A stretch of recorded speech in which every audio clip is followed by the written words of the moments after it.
There we go. We're live now. Okay, so hi, Diane. We're just gonna wait. We're just gonna wait about 30 seconds to see if anybody else connects before we start our interview. All right.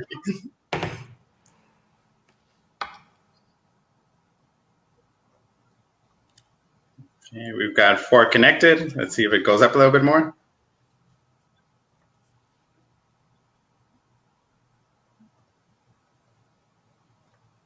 5. Let's give it 10 seconds more, and then we'll start.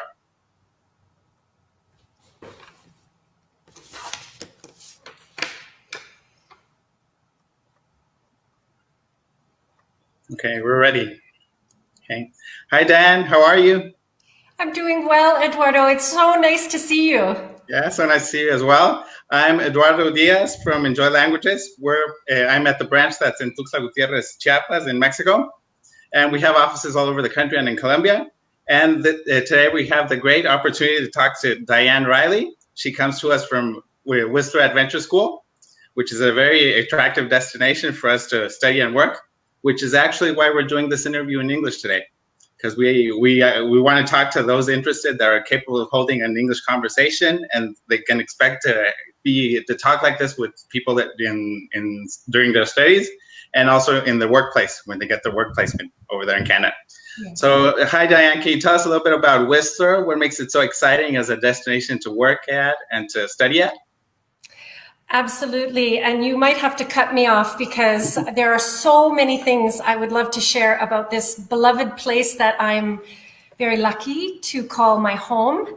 And Whistler, of course, is in Canada. We happen to be on the very far west coast region of the country of Canada. The climate here tends to be very moderate. So we have all 4 seasons here: summer, winter, spring, and fall. And in Whistler, we actually have distinct all 4 seasons, which is really very beautiful. Whistler itself, I had asked if anybody has been here before, because it is very well known around the world. The town itself is only 10,000, 11,000 people, but we welcome over 3 million visitors from all over the world to Whistler in the year.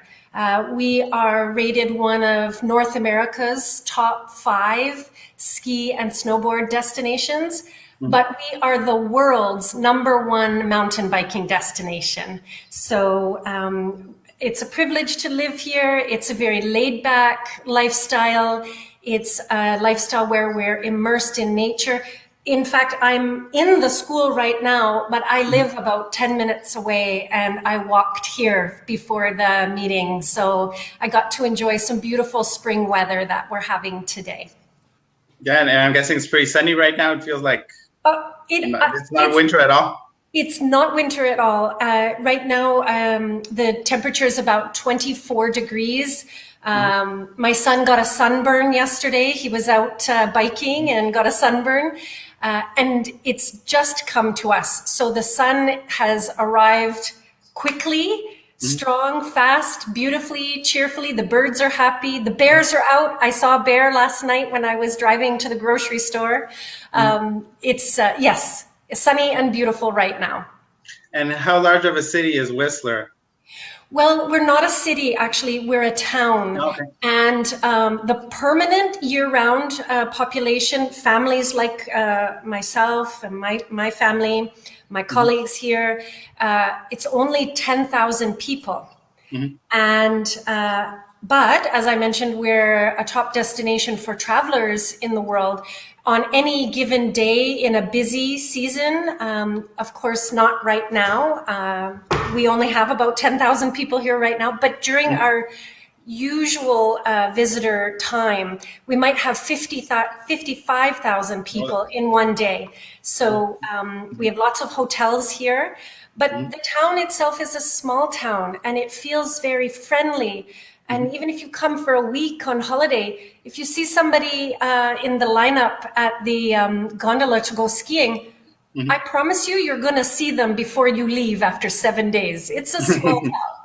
Okay, and that's what's interesting, right? Because it's a destination where you can work, And you might think that a town of that size doesn't have that many opportunities, but it's a totally different thing, isn't it?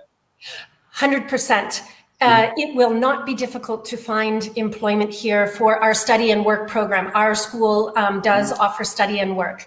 And so for those people who are wanting to learn or practice their language, you will be completely immersed. People come from all over the world, but the business language is English. And yes, work is an absolute opportunity. In usual times, we always say to our students, don't accept the first job offer that you receive, because if you go to the businesses that are in the heart of our village, the heart of the business area, you will, if you visit a number of businesses looking for a job, you're going to get a job offer from every one of them. So we say to our students, please reflect on the things that are important for you for this experience living and working and studying in Whistler before you jump into a commitment for work. Yes. That's great. And can you tell us a little bit more about the programs you offer? Absolutely. I'll repeat it. We're study and work programs, which are recognized by the Canadian government. And that means that international students must apply for a study permit. If you are approved for a study permit, they always come with work allowances for international students. And our programs, we have two categories. We have what we call our adventure sport categories, and those are 6-month duration programs. And we have our lifestyle programs, which are our 1-year programs. And the adventure sport programs are exactly that. You are learning to be out in tourism, you are learning to be a guide, to work in the sport that you love. Perhaps it's mountain biking, perhaps it's skiing or snowboarding, perhaps it's activity oriented for visitors. And our programs are training and supporting students in that learning experience. The 1-year programs, which of course, for students coming from Mexico, it's a long way to come and they want a big experience. So the most popular programs we have are our 1-year programs for our Mexican students. And there are 2 of them. One is called Marketing and Media Manager, and the other is called Mountain Sport Technician. And the Marketing and Media Manager program has a focus on photography, videography, digital marketing, event planning, etc. Our Mountain Sport Technician program has a focus on how you can be a technician in all the mountain sports of mountain biking, hiking, skiing, snowboarding, etc. And they're 6 months because they are typically tied to a season. And we have 4-month seasons of firm winter and 4 months firm summer, and so the study period is 6 months following the seasons. Okay, that's perfect. And a very important point about your programs is that they're available year-round, right? Correct. We have entry dates, start dates for our 1-year program that you can come and start studying with us in any month. So I'm going to cross my fingers. So I remember to speak specifically about our start dates as they relate to coronavirus, COVID-19 operating guidelines. But in general, standard times, students can come in any month and they can start a program. And that actually speaks to our course scheduling. Students don't study many courses at once. They do a deep dive into one subject matter, and from the beginning of a month to the end of the month, they study the one subject, and that is why students can come different months of the year. Yes. Okay, so depending on when they show up, it'll be what series of subjects they take. Exactly. The order. Yes, this is it. And in our 1-year programs, those courses are offered 1 or 2 times per year. So in the 1-year duration, no matter when they come, they will have the opportunity to take all of their required courses. Yes. Oh, that's perfect. And can you talk to us? Sorry, go ahead. No, please. Did you have? I was going to ask you a little bit about the entry requirements for our Mexican students. I'll cross my other fingers. May I speak about our expected startup dates sure. in relation to what's happening right now? Yeah, go ahead. We are planning for our one-year programs to resume in September. So right now, our health authorities, of course, classes are not happening right now, but our health authorities are indicating that we can begin offering our courses again, hopefully in June, and if not in June, in July. So our summer programs with the current enrolled students, we will be able to offer the courses to the current enrolled students, and for future enrolled students, all indication from our public health authorities and from our governments are that we will be able to begin our one-year programs for new students, new international students, possibly in September. And the good news is the Canadian government very much honors and respects the commitment that international students make to study in Canada. And these people have been designated by the Canadian government as essential travelers. So when the processes are opened up again, they will be among the first people who will be able to come into the country following all the guidelines of isolation and things. But this is good news for schools that have international students in Canada. Yeah, that's great. So it's one advantage of the current crisis. Yes, exactly. And you asked about entry requirements. Yeah, admission requirements.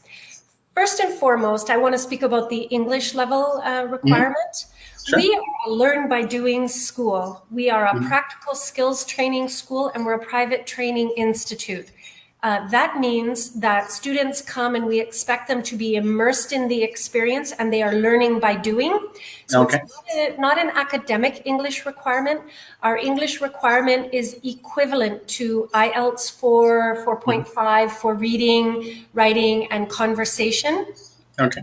And there's, if anybody is curious, we have a free online test on our website that they could just do a quick 5 to 10 minutes assessment on where they're at in that level. The other admission requirements are, we are a post-secondary training institute, so our students must be over 18. It's adults only here. And then beyond the English requirement and the age requirement, if the students coming through Enjoy Languages are coming to one of our adventure sport programs, depending on the program, they must have some introduction to the sport. So for instance, our 6-month mountain bike guide training program, they cannot be a beginner in a mountain bike. They must be a very experienced mountain bike enthusiast. And again, tying into the Whistler as a location, if you're a mountain biker, you already know about Whistler. So that's an easy one to meet the admission requirement. Exactly. Did I cover everything there, Eduardo? Those are the... Yeah. I just had a question. How do you assess a student's English level? Do they take an online test? Do they have an online interview with you? Yes, because they don't need an official exam, right? Yes, that's correct. So to answer the 2 points, yes, we do require written proof. So if they we'll accept any accepted English level test that they may have had in recent times, within a year or 2 years. If they've studied abroad or taken the test for other reasons, we'll accept the results. Or we do have that free online test, so they can take that and we would accept that as the written confirmation. But to your second point, yes, our admission steps, once our very valued partner at Enjoy Languages encourages their student to be in touch with us, I am the designated staff person. I'm the designated admissions advisor for Enjoy Languages students. So they would meet with me. It's a casual, informal. There are no right or wrong answers. It's to assess the conversation and to get an understanding that the student would be safe at our school. We're not saying how much do they know or how much schooling have they had. It's really to understand how would they operate and function in an environment where maybe the instructor and 6 or 8 other students are talking about a concept, and maybe they're in the field on a photography shoot and the instructor says, stop, because there's some reason a mountain biker is coming down the trail. Okay, so for safety. So it's safety. So it's a really informal assessment, but we must do a video meeting for conversation. Yes. And that's an important point because you don't need to have an advanced level of English to work or to study in one of your programs, right? As long as you're a B1, beginning intermediate. Absolutely. That's 100% correct. And that's for the studying piece here at school. The working piece in Whistler, it's actually an advantage if you are a non-English speaker. Because we welcome the world, employers are looking for people that can provide top customer service to those key visitors. So their native language. Yeah, I would guess. Absolutely. Okay. It's an employee's advantage. And for the 1-year programs, we have a requirement where the student is doing a co-op work experience. That's a required course. And again, the English level doesn't have to be greater than what our admission requirement is. And we make sure that the student is placed in a situation that is going to help them achieve their personal goals, but also sets them up for success. We're not going to put them in an environment where they are perhaps giving historical tours on Whistler history to English-only guests. Exactly. Yeah, it's all curtailed to the student or to their abilities. Or May I give a good example story? My heart bursts. So during coronavirus, many of our students financially had to go home. They were working for the largest employer here, which is Whistler Blackcomb, the ski resort / mountain bike resort. But many of our students were also working at local grocery stores or essential service businesses in town. And my heart bursts because I just saw Roberto, who's a Spanish-speaking man. And when he came in November, he came for our ski and snowboard guide training program. Now, Roberto is from Andorra, Spain, but he's very quickly connected himself with our Mexican students here at school in November, because he had a very practical, functional level of English, but he wasn't comfortable with the subtleties of language. So it was very transactional. Quickly, he got a job at a grocery store. Quickly, he started studying. Quickly, he's got his roommates. 3 are Australian, only 1 other is Spanish speaking. So he was forced to speak English. I just saw Roberto this afternoon when I picked up my groceries for dinner, and Roberto's like totally cool, using all the local expressions about mountain biking, and even the accent and everything. Yeah, everything. And I could just see. I saw him about 2 months ago, but I could see his shoulders were relaxed. He was very confident. He was telling me that he had just bought his new mountain bike, but he was shopping for a new bike helmet. He'd never ridden a mountain bike before. This is the other beautiful thing about living in Whistler. Because nature is so close, and because everyone does activities in nature. His roommates were introducing him to mountain biking. He's just starting out. It's a new sport. He tends to be athletic anyway, but mostly he just loves nature.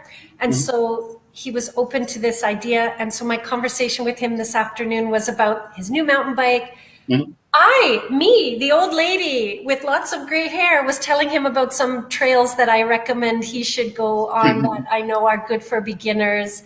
And his English is incredible right now, just from living, working, and studying in 5 short months.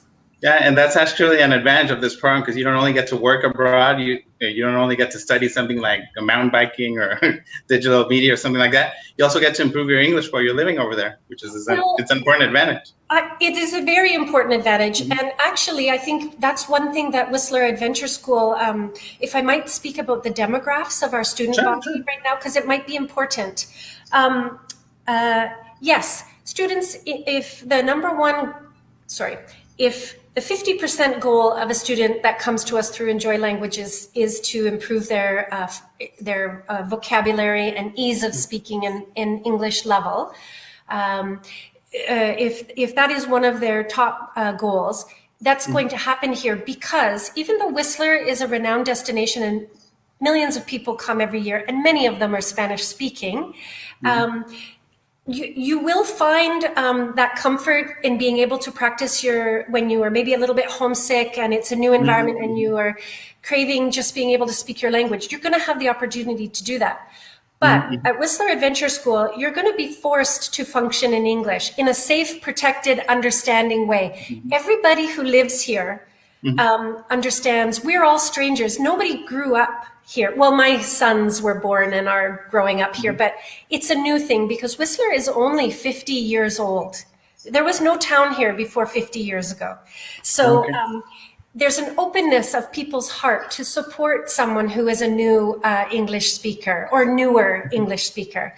And an appreciation that just because you don't speak English doesn't mean you don't have a lot to offer to the school environment, to the experience, to your housemates, to your job. So that openness and that patience and understanding is great. The demographics at our school, 50% of our students are Canadian, 50% of our students are international. Typically, our students come from regions where they grow up being exposed to nature and playing in the countryside, maybe with their family on holidays, going on ski holidays to the United States or in their own country. Or maybe it's, the Pyrenees in Spain or Patagonia in Argentina and Chile. Of course, mountain biking or biking in Colombia and Mexico is so popular. We have a lot of students from Monterrey. Of course, they grow up in the beautiful mountains of northern Mexico. So but that 50% being Canadian, 50% being people from all over the world, you cannot get stuck in your little group of 5 or 7 students in a classroom. In your bubble, yeah. You must interact with our, in fact, our faculty. Many of them speak many languages. Some of them are French, Canadian, first language speakers. So you are forced to practice here. Unlike other schools, universities I went to, schools my son is going to, where the classroom has 50, 100, 200 people, and you notice the Germans are all together, and the Brazilians are all together, and the Spanish speaking are all together. So, yes. So that's good. It makes it a lot more intimate, and people get to know each other a lot better. It's Absolutely. More of a small town feel. It feels like a very safe place. Absolutely. It's very calm. And it is a small town, really. My joke at the beginning about the, even if you're only here for 7 days, you'll start to see the same people if you do the same activities. Something that's really important to know is, for people considering our school to know is, the average age of our students is 22 to 32. Okay. People who in their home country, before they've decided to experience time abroad, maybe they have already been working for a few years. Maybe they have already got their college or university education. It's a little bit of maturity there. So people are open, their hearts are open to the experience. Their minds are mature and ready to talk to strangers because you recognize you're a stranger going through a similar shared experience in the first day of class. And I think that is something that our people who are considering our school need to hear time and time again. You're only a stranger until the moment you say your name and introduce yourself. And then you're a local and you're doing something that everybody is doing here. So I think it's important to stress that. Another personal experience I have is I said I saw Roberto working at the grocery store today. Another experience I have is going to work out at my local gym, and the fitness ladies my age, we do our active Zumba classes, and meanwhile I'm the guys and girls that are weight training and making sure their knees are strong for skiing. They're coming in to do their training right after my fitness class finishes, and I'm like, hey Manuel, hey Raul, hey Nico, like it's all my students. Oh, really? So we become very familiar and friendly as residents of the same town. And at the beginning, I think it's really important our students know that before they even come here, when they meet with me for our informal language assessment, it's the opportunity for them to ask questions about living here, about what it's like. That's the beginning of our relationship together. And we're a small staff and admin team here. We are 5 people here. We have 15 faculty, but 5 staff people. That first conversation begins the relationship. We become the network that the person meeting with me is starting to build before they've even arrived. And usually it takes students the first 4 weeks, 5 weeks, before they are very comfortable with how it all works, how the transit system works, where they have to park their car, what their house is like, what their roommates is like, what their job is like, what their teacher is like. And in those first 5 weeks, we have an open door policy here in this room right here where I'm sitting. Students can come anytime, just, text, say, hey, are you at the school? I'll take them for coffee. We talk about stuff. We clarify problems. We continue that in-person network and community that they've given up in their home city of Tuxtla or Mexico City or wherever they are coming from in your region and or your country. And then after 4 or 5 weeks, we don't see them again for many months because they've figured it out. It's not difficult. But the thing we do really well here is our student support. And I'm very proud of it. And actually, it's one of the reasons I work here. I'm very invested in people's experience and growth as a human being. And I think we can't do that without support. And it's particularly important when everyone is in a new situation that they know there's people who are in it to support them. And that's an advantage of a school your size where everybody gets to know each other, where they know you before they travel, etc. That's very nice. We talked a little while ago about you showing us a little bit of the school. Yes. Could you give us a quick tour of the, yes, especially where you have the Wi-Fi connection available? I know. Please call out to me if we start to lose each other or freeze. Yeah, so, sure. Yes, not only is our team small, but our physical space is small.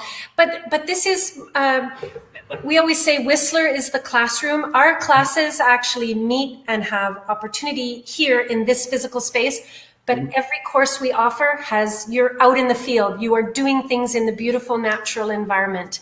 Even if it's event planning or market strategy, a more academic kind of course, they're still outdoor. And it's for the kind of student that wants to be outside and they don't want to be in a classroom all day long. Exactly. They want to get a little sun, a little rain, a little snow.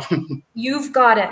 Okay, so there's 2 classrooms in our physical space here at our little campus. I'm sitting in the 15-station Mac Lab class that's typical for our marketing and media manager students. So this is our Mac Lab. Oh, did I see you? Okay. No, you're there. Go ahead. We can see it all clearly. So so we have 15 stations.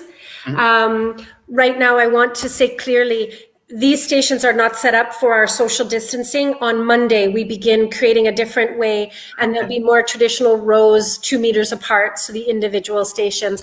Like right now, the collab table in the center, well, that won't exist, but they'll go outside and do their collab. Now, I'm going to carefully walk down the stairs. This is our workshop classroom. So there's workstations and bikes, and it's where we do our bicycle mechanic, ski tuner, ski and snowboard production. This is where the students for sustainable trail building will meet and gather their tools. That's in the mountain biking genre. That big machine right there is a ski and snowboard press. So the students build them from scratch and then press them here with their own artwork. This is where we have bicycle rims hanging so that when the bike mechanic class comes, they can do some truing on Here's an example of a workstation for our bicycle mechanic. And we're hoping that we will get the go-ahead to offer that again in June, if we can go. And of course, we have our current enrolled students who will participate in that. Okay, these are some bike stations. Oh, my beautiful shop bike is here that we ride and go get coffee. Can you see it has a coffee cup holder? Oh, no, maybe not. Anyway, more workstations. So this is our classroom downstairs. And I would take you outside. Do we still have the signal? Maybe I should take you outside. Yeah, I've still got it till right now. It hasn't broken up yet. Do you want just a quick look, just to see if we can get the view? So there's the forest right there. It's not the prettiest view. And we are across from another building, but our mountains, can you see our mountains?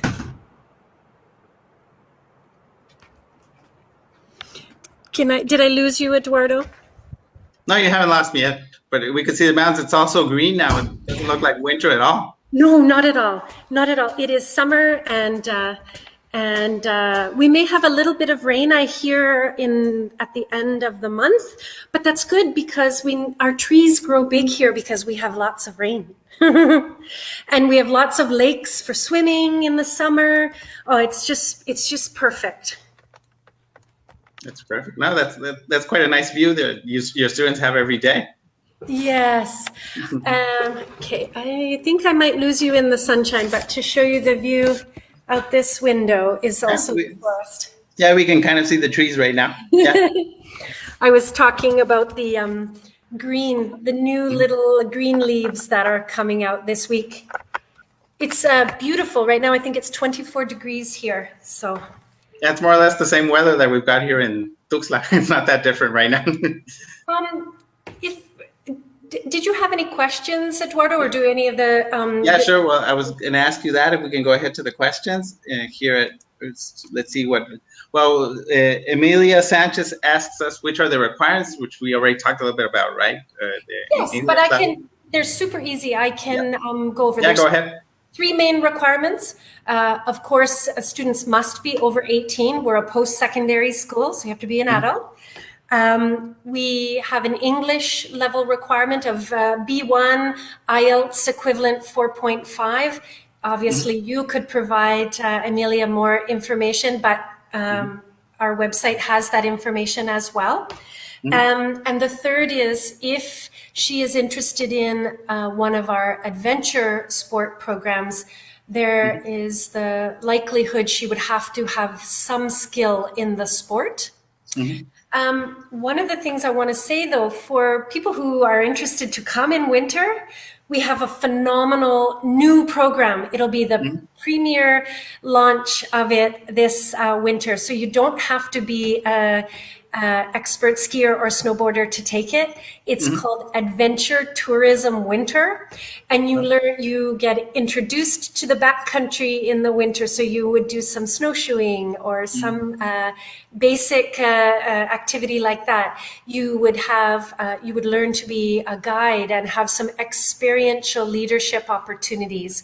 You could also take the principles of digital marketing and social media, because maybe you're a person who wants to work as for a small activity company, and that would be a helpful course as well. And there's some others, but anyway, for people, I wanted to raise the idea of considering Adventure Tourism Winter, which is one of our programs, because you do not have to be an expert skier or snowboarder to participate in that. But it still gives you the full Canadian beautiful winter experience. And it's so exciting. It's having a launch this November, and it's 6-month duration. So if someone can only come away from their commitments at home in Mexico for 6 months, it's a great way to experience Whistler and Canada and a West Coast winter.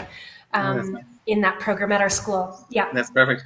And we've got another question from Enrique Toledo. It's actually kind of related to what you talked about. He's asking if I don't have much knowledge in ski sports, can I apply for a certification? I'm guessing you offer certifications as well? We do not do certification to be a guide. Okay. That's an entire professional designation that is offered through the Association of Mountain Guides. We are a school that trains people in those disciplines, helps them build the skills in order to pursue a professional designation. I can give the example, if you are an engineer and you take your engineering course, then you have to do professional designation to work as an engineer in that field. So we are the study piece for the adventure sport. We are not the certifying piece. But it does raise a good point, which is what are the credentials at Whistler Adventure School? Exactly. Yeah. So we're a post-secondary school recognized by our province and by our federal government. So you would receive a diploma for completing our programs and graduating. Within the training we offer, there is some industry certification. For example, in the principles of digital marketing and social media, a person would complete that course and it's a requirement of their program diploma, but they also receive Hootsuite, recognized professional credentials out in the workforce that they could put to work right away. No, exactly. And that's a great advantage in the case of that digital program. Because they can apply it in Mexico. They don't need to do some mountain sports thing in Mexico or some skiing thing in Mexico. They can apply it at any company, right? Exactly. That's it. Very good point. Yes. Did I cover, Eduardo, do you think I covered Enrique's question? Yeah. Okay. More than perfect. Yeah. And something else, well, we have no other questions for the moment, but something else I wanted to ask you is, what's the profile of your typical, because we talked about students in general, but what is your typical Mexican student like? Is it somebody that's, like you talked before, looking for a newer experience, who wants to take a break from work in Mexico? Yes. Who wants to go abroad and travel a little bit before they go back home and have a family, for example? So what's the profile of your typical Facebook Mexican? world, don't tell anybody, but the Mexican students are my favorite. No, I love all my students. But my beloved students from Mexico, typically they are in the age group 22 to 28. That is the general. We do have other ages that come, but that's the average. It's 50% men and women. So that's very exciting for our school when we are, sometimes people think because we do adventure sport, it might be more men or more women, but it's not. 50% men and women. The exciting thing is typically the student coming from Mexico already has some work experience and has education, post-secondary education, and they might already be graduates in a marketing program in Mexico and have their college degree or have their university degree. But they are coming here, they are learning in the field, learning a new vocabulary in English that applies to their industry. They are very passionate and excited about life. They are looking for an experience close to nature. They are the type of person who is ready to learn new skills and apply them right away. And that might be sports skills. That simply might be work skills at a new workplace that they never thought that they would ever work in before. It's a person who maybe right now they are meeting their commitments and living a very urban life, but at some point our students from Mexico, they've either traveled to Whistler with their family or to Canada. They have some exposure, maybe traveling to different regions in Mexico to do activities that they maybe enjoyed when they were younger, but have not had time to do recently. And they are people who are I mentioned some. Our school has been operating for 6 years, and at the moment, the majority of our alumni who come from Mexico have come from Mexico City. So we know cities like Tuxtla and like Monterrey would be perfect home residence for potential Whistler Adventure School students, but the word is just getting out. It seemed to have hit Mexico City first, but we're hoping to expand that. And I have already I think of 2 of my students, my graduates, who are back home working and living in Mexico City, Maria and Andrea. Oh my gosh, they're like, they will be friends of mine for life, through our student socials, through different activities that they participated in that were outside of the school, through people that we began, like my friends, Andrea ended up working for, and of course then I would see her at her work. And Maria helped us set up some testimonials as well. So projects that we did together outside of school, it really created a bond. Yeah. That's nice. Well, I think that's about it. Let me check just if we've got any more questions before we close. Let me see. I've got a question from Lionel. He's asking us, what is the minimum salary per hour in Whistler for part-time work? That's an excellent question. And it's I don't know off the top of my head what the conversion is, Mexican dollars to Canadian dollars. So please know I'm going to speak in Canadian dollars, and you might have he might have to do his own research on that. But the average hourly wage is a tourism industry average hourly wage, which is between $16 to $20 per hour. But tips might be something that a person has the opportunity to earn if they are working in tourism as well. It's very common that the businesses will offer job benefits like subsidized housing or free meals or passes to be in the mountain bike park or on Whistler Blackcomb skiing and snowboarding. So there are job benefits that are not associated with the hourly wage that actually have a benefit to the student that would be something they don't have to pay for while they are living here. But I can't tell you what that would equate to in an hourly wage. But please know that it's not uncommon that students will have 1 or 1.5 jobs, different businesses. And the exciting thing is, though, it should be looked at, if you are a student who needs to be working while you are studying and you get a job, you've instantly got a group of friends that you didn't know you have because you have to be working with these people. And it's a shared experience that offers a value that goes beyond money. Maybe it's your new group that you get to go hiking with or paddle boarding with or biking with or travel to Vancouver with. So there's lots of benefits.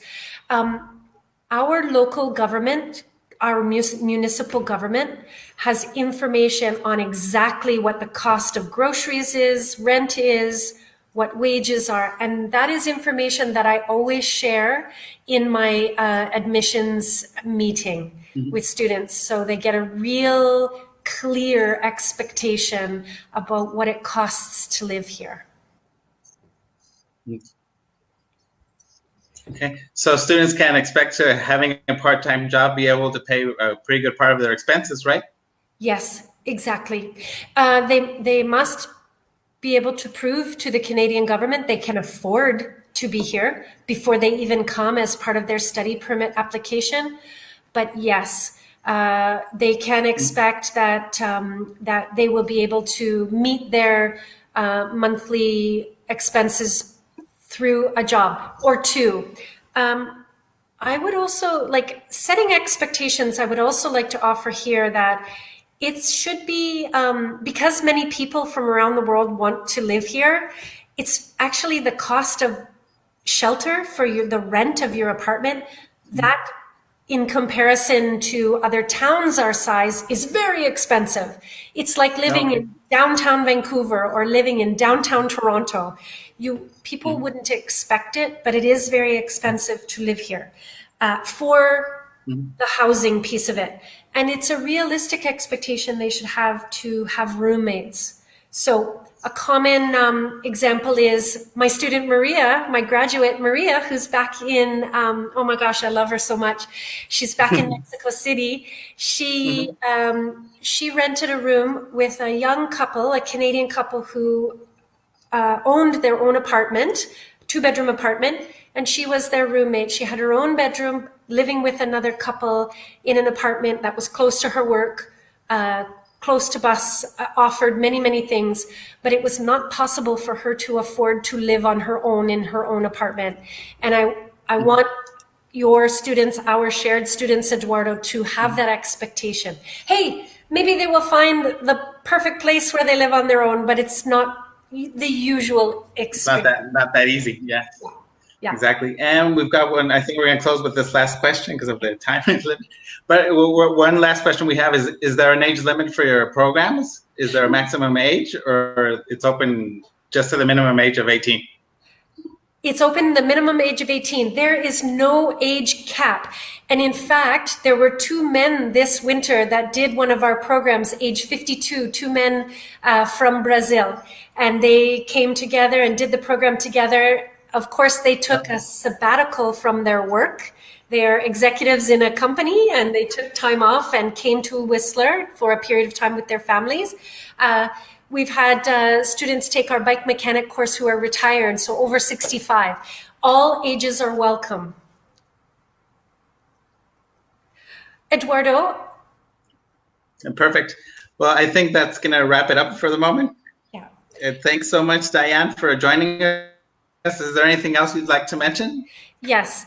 I would like to mention how honored Whistler Adventure School is to work with you personally and to work with Enjoy Languages. The support that you give your students, we try our best to also do. We are very honored by the work relationship. We're very privileged, and I can't tell your students enough how lucky they are to work with you and your company. Thanks so much, Diane. So everybody, you heard about it. We've got this great adventure you can have at Whistler Adventure School. Even the name of the school says where you can expect from this experience. Yes. You can go study abroad, get work experience, live in a beautiful town like Whistler, get to know people from all over the world, but these people will become your family in a way. And you can contact your local Enjoy Languages office. We've got offices all over Mexico. We also have an office in Colombia. So all of our Mexican and Colombian potential students can ask us about Whistler Adventure School, and we'll be more than glad to refer you to Whistler, to Diane, and start the admissions process once you've decided on what program you'd like. So thanks, Diane, again for joining us today. We really appreciate it, and we hope to see you very soon. Yes, I hope so too. I look forward to welcoming your students. Thank you, Eduardo. Thank you. Thanks, Diane. Take care. Bye. Have a great day. Bye.